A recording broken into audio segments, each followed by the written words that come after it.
कि पाकिस्तान का जो वेटिकन है रावलपिंडी पिंडी भी किसी स्टेज पर जाके अपनी गलतियों को तस्लीम करे और हम सब के ऊपर अल्लाह रहम करे।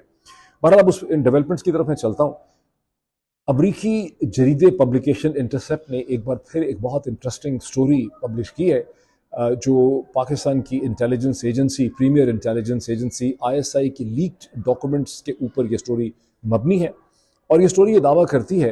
कि आईएसआई ने पाकिस्तान के फॉरेन ऑफिस को अपनी एक्सपर्ट ओपिनियन दी 23 अगस्त 2023 को, जिसमें उन्होंने बताया कि साइफर डॉक्यूमेंट का लीक हो जाना, इनक्रिप्टेड हो या प्लेन टेक्स्ट में हो, उससे पाकिस्तान फॉरेन ऑफिस का जो कोड है, इंक्रिप्शन कोड है, उसे किसी किस्म का ख़तरा नहीं है।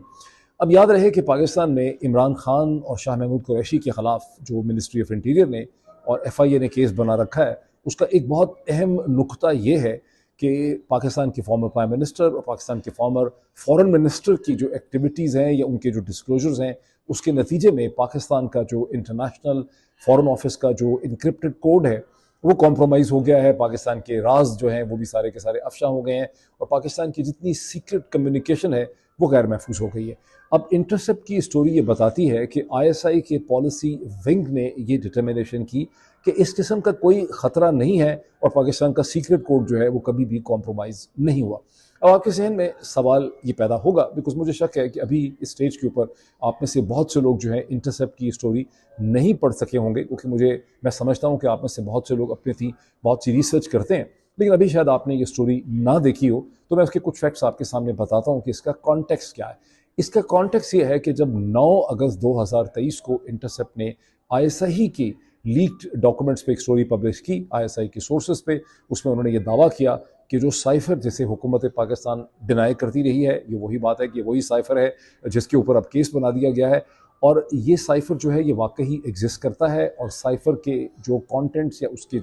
उसका जो हाल अहवाल सामने आया था वो दुरुस्त था। और कैसे अमेरिका के एक अफसर डोनाल्ड ब्लूम ने दर हकीकत पाकिस्तान के दी दिन एम्बेसडर असद मजीद साहब के साथ इस किस्म की मुलाकात भी की थी, जिसमें यह कहा गया था कि प्राइम मिनिस्टर इमरान खान को अगर आप हटा देंगे तो पाकिस्तान और अमेरिका के ताल्लुकात जो हैं वो ठीक हो जाएंगे, अदरवाइज़ पाकिस्तान और अमेरिका के ताल्लुकात जो है वो बहुत ज़्यादा ख़राब हो जाएंगे। अब इंटरसेप्ट की स्टोरी ये कहती है कि 9 अगस्त की इंटरसेप्ट की स्टोरी के ठीक 2 दिन के बाद पाकिस्तान के फॉरेन ऑफिस ने in anticipation of the intercept story, because intercept की स्टोरी के अंदर साइफर का सारा प्लेन टेक्स्ट जो है इंग्लिश ज़ुबान के अंदर, नॉट द इंक्रिप्टेड, उसे पब्लिश कर दिया गया था। कुछ थोड़ी सी उसमें चेंजेस भी उन्होंने की थी, ये सब कुछ आपको याद होगा।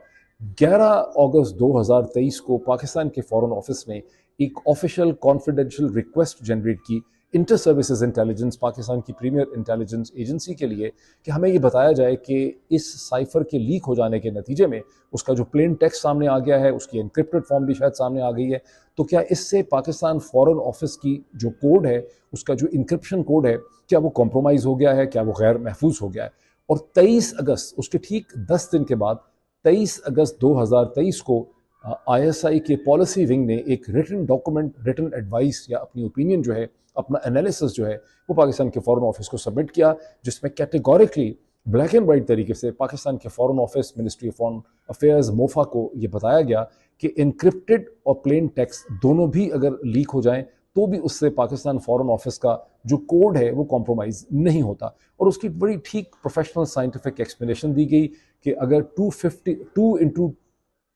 इंटू जैसे हम कहते हैं ना 2 into power raise infinity, 2 into 2 या 2 into 8, 2 into the power of 256 पे यानी इतना बड़ा डाटा, यानी 2 to the power of 256 size का डेटा भी अगर डाटा कहीं लीक हो तो उसके बाद जाके ये कोड जो है ये गैर महफूज होता है। और चूँकि जो इनक्रिप्टेड और जो प्लेन टेक्स्ट लीक हुआ है वो बहुत ही थोड़ा है, इसलिए इससे पाकिस्तान का जो इनक्रिप्शन कोड है उसे किसी भी किस्म का कोई नुकसान जो है वो नहीं पहुंचता।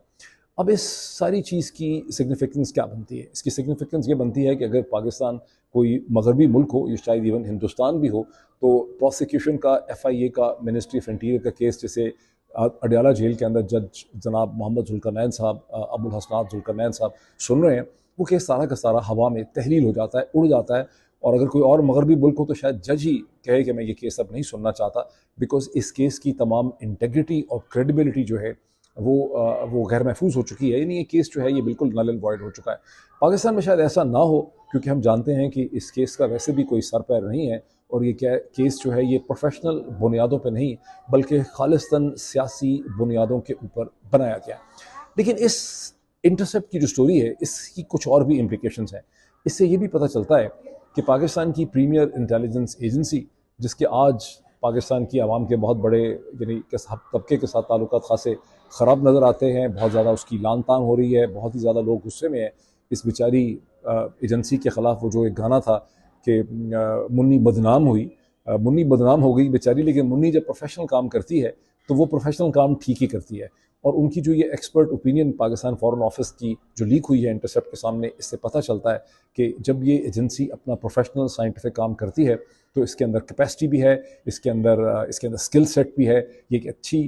इसकी अपनी एक प्रोफेशनल इंटेग्रिटी भी है। और जो गलत फैसले किए जा रहे हैं वो सियासी बुनियादों पे ऊपर से किए जा रहे हैं, और बेचारी मुन्नी और बेचारी एजेंसी जो है उन फैसलों के नतीजे में बदनाम हो रही है। इससे दूसरी चीज़ ये पता चलती है कि इस एजेंसी के अंदर ऐसे बहुत से लोग हैं जिनके दिल,